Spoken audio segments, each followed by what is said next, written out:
Hi everybody. So today's tech tip deals with BrainPop. Some teachers basically are looking for ways to be able to communicate with parents and help them get through potential screens in the product. And you do have the ability to do that, and I would like to show you how. So basically, when you're logged into your BrainPop account, as you already are aware, you can see all of your classes when you click on the dashboard. So when you click on the dashboard, your classes pop up, and here are your classes. If you select a class at this point, you can see work that's been assigned. Now, this is work that you've assigned, so this is your screen. It's not the student screen. So if you're looking to help a student, whether it be remotely or over the phone or through a Google Meet or something like that, here's what I would recommend you do.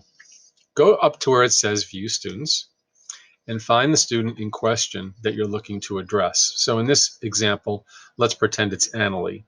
When I select Annalie, notice that now the BrainPop screen immediately goes into a view that says you are currently seeing what Annalie sees. Some functions will be available.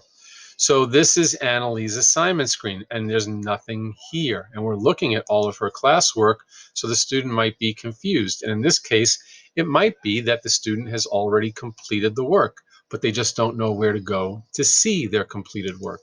So you would have to explain to the student over the phone or through a Google Meet that they would come over here to completed assignments, click on it, and they would then be able to see their work, and they can see that everything is done, or they could view something and view it again. So this could be a very, very helpful tool, again, when you're working with students remotely or you're working with parents to, again, further assist them. So again, just go to the dashboard.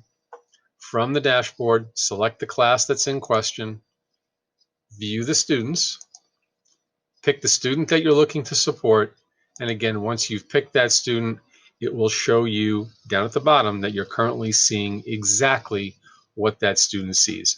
So hopefully this tip will help you. If not, feel free to just email me or give me a call, and I'd be more than happy to assist whenever needed. So take care, bye-bye, and we'll see you real soon.